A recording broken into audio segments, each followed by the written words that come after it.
StrayAllDay.com. You're now tuned into the show where you learn the discipline to show up day after day to do the work, the confidence to put yourself out there boldly and authentically, and the mental toughness to continue showing up, doing the work, putting yourself out there, even when the success you've expected to achieve has yet to be achieved. And on top of all this, you get a huge dose of personal initiative. That is the go-getter energy that moves any one of us, including yourself, to go and make things happen instead of waiting for things to happen. And then we put all this together into a series of frameworks, approaches, insights, strategies, and techniques all underneath the umbrella of one unifying philosophy that is called work on your game.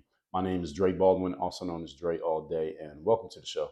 And today's topic is, we are on part 2 of 2 that I told you was coming, which is you are, or how to be a great boss. What are the things you need to do? What are the things you can exemplify that will allow you to be a great boss? And I already gave you the intro to this, but before we start into this, let me remind everybody I send out a text every day, guaranteed to have you focused, sharp, and on point to start your day. I call it the daily motivation, that's someone on every week, also called the Monday motivation.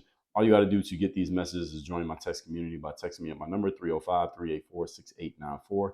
It is listed down below in the description. Secondly, Work on Your Game University. That is the place where I do all my coaching. It's the only place I do any coaching. It's the only place you can work with me directly. Go to workonyourgameuniversity.com. You can click the button on that page and you can schedule a time to get on a call with us. That is the only way to get into our university. You must get on a call with us first. You want to know who we're talking to. You want to be coached by us, then we want to have a conversation first so we know who it is we're going to be working with, what you want, what you need, what may be in your way right now. Once we're clear on that, we'll tell you how our university works and how you can get started. Again, the link is in the description. It's just workonyourgameuniversity.com. You can remember that, and you don't even need a link. Just type it into your browser right now while you're listening to me. Let's move right into the episode here. We already gave you the intro on yesterday, so we're just picking up on part 4, how to be a great boss. Point number 4, invest time into teaching. You're going to be a great boss, you got to invest time into your staff. This is where many bosses drop the ball. A lot of bosses drop the ball on this point right here. Many people who are bosses seem to believe, and I see a lot of solopreneurs make this mistake. I see it way too often. Many bosses seem to think that hiring help means that all the skills that you need from said help comes in a box with the person. Wrong. When you hire someone to work for you, all the skills that you need them to have do not just come in this neat little package along with the human. They do not. If you have ever made this mistake, you have lived to rue the day that you had this inaccurate thought.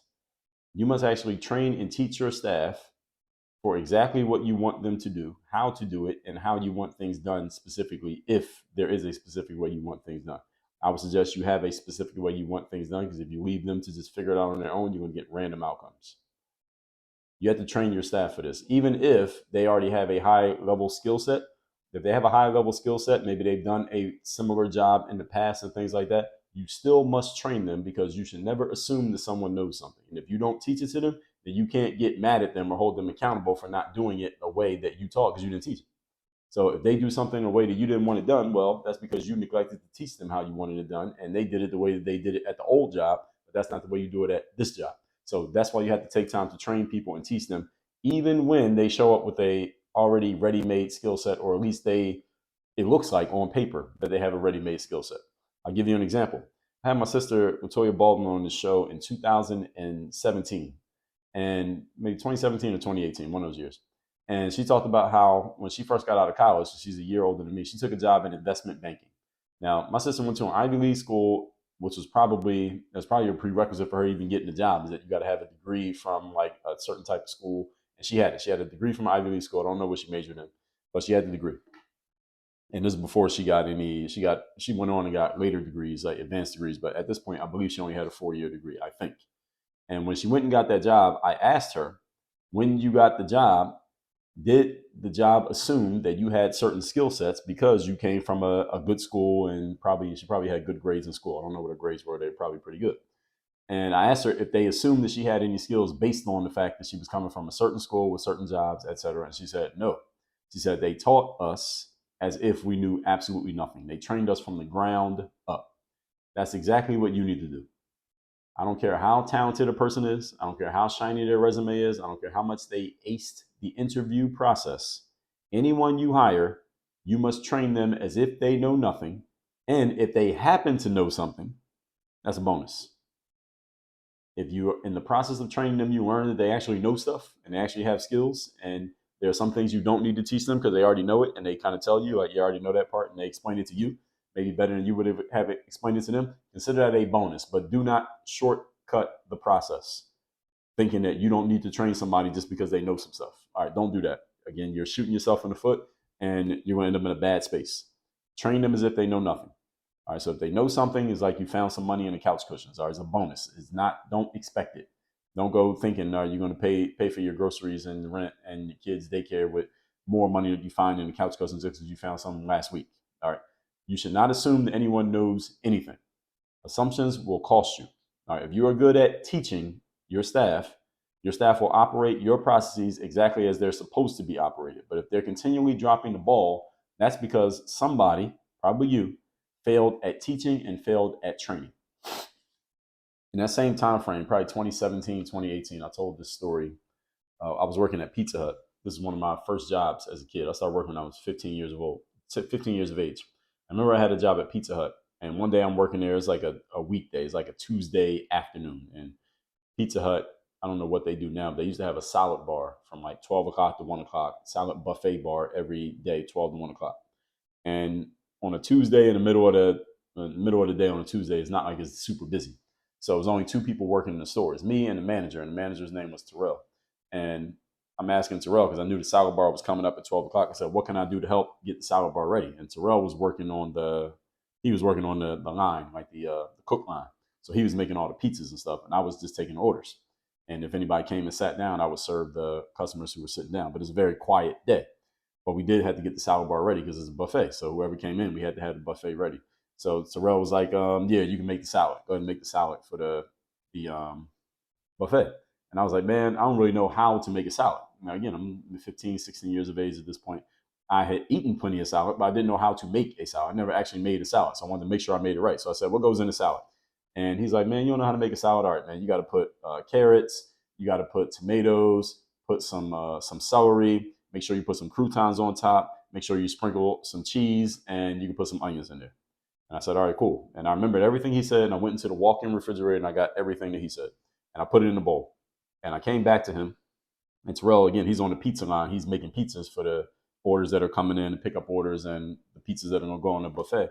And I show him the bowl. I'm standing like at the end of the line. I'm at the start of the pizza line. He's at the end of the line, but I'm leaning the bowl down so he can see it, what's in it. I'm like, did I get it right? Did I put everything in here? Is this good to go out? Is this good? Did I do it right? He looks at the bowl, and then he looks at me, and I'm just looking at him, waiting for him to give a response. And he starts laughing. And I don't know why he's laughing. And then he keeps laughing. He looks back at me. He keeps laughing more. He laughs. And then he's laughing so hard. Terrell starts laughing so hard that he's crying. He actually has tears coming out of his eyes. He's laughing so hard at, I don't know what he's laughing at. I'm standing there holding the bowl like, all right, why is this guy laughing? I don't know what the joke is. So I'm waiting for him to finally tell me what's so funny. And finally, he stops crying. He says, man, where is the lettuce? And I said, dude, you didn't say lettuce. You said tomatoes, carrots, onions, cheese, croutons, and celery. You didn't say anything about lettuce. And he starts to cry even more, like, dude, how are you gonna make a salad without lettuce? I said, dude, you didn't say anything about lettuce. I did exactly what you told me to do. I'm telling you that story to tell you this. Do not assume people know anything. Do not assume knowledge. If you're a boss, you must teach your staff from the ground up as if they know nothing, because anything you don't teach, they are not responsible for knowing or doing. Point number 5. Today's topic, once again, is we're talking how to be a great boss. And this is part 2 of 2. Number 5, engage for feedback. There's another thing that entrepreneurs and business owners drop the ball on. Many of you are dropping the ball on this right now. Some of you business owners need to do this one. You can implement this right now today. Just because somebody works for you and they are subordinate to you, i.e. you pay their checks, does not mean that they don't have useful feedback that could benefit you. They could actually teach you some stuff and you can learn some stuff from them, but you must engage with them in order to get that stuff. They're not going to give it to you unsolicited most of the time. You got to ask yourself, what are some things that you could do that might make things better for them? How can I make your job easier? That's an easy question you could ask your staff. Any of you who has staff, ask that question to your staff today. How can I make your job easier? What can I do to make it easier for you? I guarantee you they will have an answer. Guaranteed. And when they give you the answer, you're going to be sitting there dumbfounded like, damn, they probably been thinking about that for some time, but they never told me. And you might start to get a little bit annoyed. Like, yo, why didn't you never tell me that? Well, look, you're the boss. They're not going to just come to you and tell you that stuff. You got to ask. You have to ask for this. They're not going to give it to you. What can I do to make your job better? How can I make your job easier? What can I do to help you do better at what you're doing? What are some things, especially if they're a person who interfaces with your customers and clients? What are some things that you're hearing or seeing from the customers and clients that I need to know about? What could we do that will help them? How can we make things better for our customers and clients? They will usually have answers, but you got to ask for it. If you don't ask, they won't give it to you. Remember, folks, your staff is handling things that you are not handling or seeing on a daily basis. That's the reason why they're staff, right? So they can do stuff that you don't have to do, which means they are seeing things that you're not seeing, which means they know stuff that you don't know, which means you got to be asking about it, because otherwise you're going to be completely blind to what's going on. This is how things happen in organizations where the boss stops paying attention to certain things because they consider it to be on autopilot, or that's completely taken care of by them over there. So I don't have to look at it at all before they know it, there's some big problem happening over there that the boss stopped paying attention to. So now it's on the boss because you weren't paying attention, but you shouldn't have not been not paying attention. Right? That should never have happened. You shouldn't have gotten to the position of not paying attention. This happened with a few years ago. It was the Dallas Mavericks, the basketball team in the NBA. And you know, the NBA is a big business. These organizations, NBA teams are worth billions of dollars, billions with a B. And Mark Cuban, he was the owner of the Mavericks at that time. I recently read that he was divesting. He was selling a significant stake in his ownership of the Mavericks. So he probably still owns some, but not as much as he used to. But as the owner, he's the boss, right? He's cutting the checks. His organization is cutting the checks to everybody who works there. Now, Dallas has a basketball side to their operations, like the general managers and the coaches and the players and the trainers and all of that. But they also have a business side where there's people running just the business side of the Mavericks. These are not people who are interfacing with the players and stuff. They're doing all other kinds of like community stuff and just overall running the business of this Dallas Mavericks organization.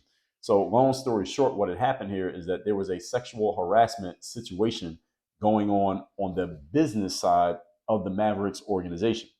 And when it finally, when shit hit the fan and the news started coming out, Mark Cuban was in the crosshairs because he's the owner of this organization. And there was a woman working there who had been being sexually harassed consistently by other people who are higher up in the organization. And the bosses were kind of covering everything up. Not Mark Cuban, but the lieutenants he had put in charge to run that stuff, they were covering things up. So when it finally hit the fan, Mark Cuban was completely blindsided because he didn't know what was going on, because guess who he was only getting information from? From the very lieutenants who were covering up the sexual harassment. So he wasn't getting to the lower levels to find out what was going on because he was just talking to the lieutenants, but they were the ones doing the covering up in the first place. So when this all hit the fan, Mark Cuban had to go on TV and he's apologizing, he's looking disheveled, and he's taking ownership. To his credit, he took full accountability for the process. He said, it's my fault because I wasn't paying attention to that part of the business. And he was 100% right. He wasn't paying attention. That's exactly what I'm telling you. Now, you may not have an organization as big as the Dallas Mavericks. Maybe you only have 1 or 2 or 10 people working for you. So you don't have the same kind of problems that Mark Cuban could have. He has probably hundreds of people working for him. Now, if you have 1 or 2 or 10, you need to make sure you are looking at every level of what's happening in your business and talking to people at different levels to find out what's going on and getting that knowledge firsthand. As often as possible, you want to get firsthand knowledge of what's going on in your organization, not depending on someone else to give you that information. It is said that Napoleon Bonaparte, when he was on the battlefield, he would often try to get information directly from people who were on the front lines of his wars. He wouldn't just depend on his lieutenants to tell him something that they got from somebody who got it from somebody who got it from somebody. Napoleon would try to get as close as possible to getting direct information, maybe even getting it with his own 2 eyes, because he knew that, through the telephone game, y'all familiar with that concept of telephone game, that I tell you something and you tell somebody, they tell somebody, and they tell somebody. By the time he gets to the 4th person, the story has completely changed. So he knew that through the telephone game, before telephone, back then, that things would change if it kept getting passed from person to person to person. So he would try to cut that out and get straight to the information as raw and as real and as direct as possible. You need to be the same way. And this is exactly what Mark Cuban was lamenting that he failed to do. And that's how that sexual harassment thing kind of got way bigger than it should have gotten in his organization. So these people who are your workers, they're seeing things that you're not seeing. But if you don't ask, they may never share. Okay, so hopefully you are noticing many of the points I'm making here are about communication, by the way. If you didn't notice that, I'm telling you, I'm letting the cat out the bag. I don't know what I'm talking about here today. To be a great boss, you must be a great communicator. That is both asking questions, speaking in your training, and listening. All three. Point number 6. Today's topic, once again, is how to be a great boss. Point number 6. Here's the litmus test. Your assistants, your staff, the people who work for you, especially the ones who are working directly with you, your direct reports, they should have entirely new skill sets after working for you than what they had when they showed up. And even the people who are not your direct reports, because anybody who's not your direct report, they're getting trained by somebody who you trained, right? So if you have someone who's on the third level, so you're on the first level, your assistant's on the second level, and then your assistant's assistant is on the third level. So you never talk to the assistant that often, but they're being trained by your assistant who you train, which means your assistant should be training their assistant just as well as you train them, right? So anyone who works for you should have entirely new skill sets after working for you than what they had when they worked for you. That should be happening. They should be good enough to go and do more and better after working for you than they were capable of doing when they showed up. They should have a whole new set of skills. This often doesn't happen because many bosses are poor teachers. When you're doing your regular check-ins with your staff, which should be happening on a daily basis, by the way. Let me say this again. When you're doing your regular check-ins with your staff, which should be happening on a daily basis, by the way, any of you bosses who run an organization, you need to be every single day talking to everyone on your staff in a planned, scheduled, what is the word? Let's just call it a meeting. You don't have to call it a meeting, but there should be a planned, scheduled time for everyone to be talking together on a every day that there's work happening. Y'all should be talking. It should never be a day where everybody just works and y'all don't talk to each other. There needs to be a group meeting or a huddle or whatever you want to call it every single day. When I worked in sales, I worked in corporate sales for maybe about 6 months. I was selling gym memberships. It was a corporate-owned gym. Every day, our sales manager, it was only 3 or 4 salespeople. He would call us into his office. It would be him. It was his number 2 in charge, the guy who was basically the operations manager. He was the sales manager. Then it'd be us 4 salespeople, so 6 people in the room. And every day, before we started actually getting out there and working, all of us would come in there and we would have a meeting about what we did the previous day, what we're doing that day, what our plans were for the day ahead. That is what you need to be doing every day. I have an assistant who works for me every day. We start our day by having a conversation, usually about 30 minutes. How was yesterday? What do I need to know about? What can I help you with? And then I'm asking at the end, how can I help you? How can I make you better? What can I do to help you maybe outside of work stuff? What are some things that I could help you with and maybe would help you in your personal life outside of this? Or maybe what you're looking to do in the next 5 years was probably, it might not be just working here for the rest of your life. How can I help you get ready for that? I'm asking those questions, but you got to be having regular communication for this to happen, folks. If you're not doing this, someone is failing to communicate and invest in your team, because when you're doing this, your people are going to get better. They're going to get better.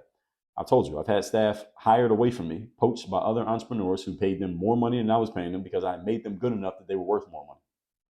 I have staff who have left working for me and went and started businesses doing the stuff that they were doing for me, because I taught them how to do it so well that they realized this was a valuable skill. Like, shit, I could start a business doing this. Why am I working for Dre? They went and started a business doing it. I can't even be mad at them because I transferred the knowledge to them. I transferred the skills to them. Your staff should be that good. If they leave and they have the same skill set that they had when they first came to you, you have done them a disservice. And you're doing yourself a disservice because you're not creating leaders, you're creating followers. So you got to invest in your team. And at the extremes of this, listen, your staff will get hired away, as I told you. At the extremes of this, your staff will get hired away. And there are people who I've done business with who if I'm doing business with somebody, I may interface maybe not with the main person so much, but I'll be talking to their team. And I'll notice sometimes that some people I've done business with, I'm not going to say who they are, but they're people I've done business with and I'm engaging with their team. And sometimes those team members leave that organization and they get replaced by somebody else. And that team member goes and starts their own business, basically doing all the stuff they were doing for that organization in the past. And it can be a pain in the ass for the organization because now they got to replace that person. They got to hire a new person and all, but it's a credit to that organization that they were training that person so well that they got good enough to go start their own business. Like my guy who does the audio here for the show, his name is Nico. I believe he is editing the audio for this particular episode, so I'm pretty sure he's hearing this. Because last I heard from him, he tells me that he personally edits the audio for my episodes, even though they have other shows that they do editing for. When he first started working for me and editing the audio, this was back in 2016. He didn't have other clients. I was his first client for editing audio, but he told me, he said, Dre, I got good at editing audio because I was editing yours every day. So the fact that your show comes out every day gave me a lot of practice. I got really good.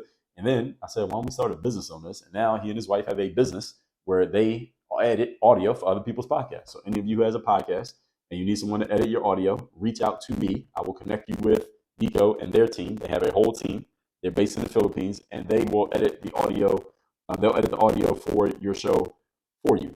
And I'm sharing that to say this. They got good enough to where they built a whole business around editing people's audio, where he started just editing my audio. But he learned how to do it. He learned the nuances of it, and now he does it for other people. All right, your staff, this is what should be happening with your staff. They should be getting better. They should be expanding. They shouldn't just be doing the same stuff now they were doing last year. They should have more skills, be doing better at what they do, and they can eventually move up. So let's say I have an assistant who works for me right now. And over time, let's say a year and a half from now, she's gotten so much better that, and our business should be doing so much better that maybe we'll add another layer where Marielle will have someone underneath her, where now she will be doing higher level stuff. My assistant's name, Marielle, should be having someone underneath her, and that person can take over some of the stuff that my current assistant is doing, and now she can do higher level stuff. And then we can keep adding levels to what we do in the business. The business has to be moving forward. The people have to be moving forward. All of this has to be happening in order for that to be possible, right? Now, I'm not telling you these things like how Nico got good and how I had staff post away from me. I'm not saying that to brag, because when I got staff post away from me, it was a pain in the ass because I had to replace them. I had to find another person. I'm not happy about that. So that is far from a brag, but I had to go through the work of finding another person. But it did actually happen, but it should happen. All right, you should have people getting so good that they are expanding their horizons, hopefully still with you expanding their horizons, but expanding nonetheless because of what they're learning through their association with you. And as I've told you all, you don't have to be a boss for this to apply to you. When you are really good at what you do, every entity you touch should be in better position after you leave than they were before you got there. Whether that's another person, whether it's a company that you work for, or a company that you own. It should be in a better place after you leave than it was when you got there. It should be a better place 6 months from now than it is today, even if you didn't leave. Because people should be getting better just through being around you and the communication that you bring to the table. That said, let's recap today's class, which is part 2 of 2, how to be a great boss. Number 4, invest time into teaching. You got to take time to actually train your staff. Do not assume that they know anything. People get out of college with great grades from big schools, and they still get taught as if they know nothing from ground zero at an entry-level job. Why? Because no smart business assumes that people know anything. Never assume that people know stuff. Point number 5, engage for feedback. All right, people who work for you are working on front lines and interfacing with people and things that you don't know anything about. If you never ask them any questions, they can't tell you anything. But if you engage with them, they will tell you stuff that you probably would wish you had known sooner, but you didn't ask the question. It's not their fault for not telling you. It's your fault for not asking. Number 6, litmus test is your staff should have entirely new skill sets after working for you than they had when they showed up. And this could be anywhere. You work in corporate. You have people who are your subordinates. They should be more prepared for moving up to the next level after working, serving you than they were before. If you're a coach, you're a head coach in sports, and you have assistants who work for you, they should be ready for their next level job through working for you for a year or 2 or 5 than they were. But when they first showed up, they should be better. Why? Because they're talking to you every day. They should get better.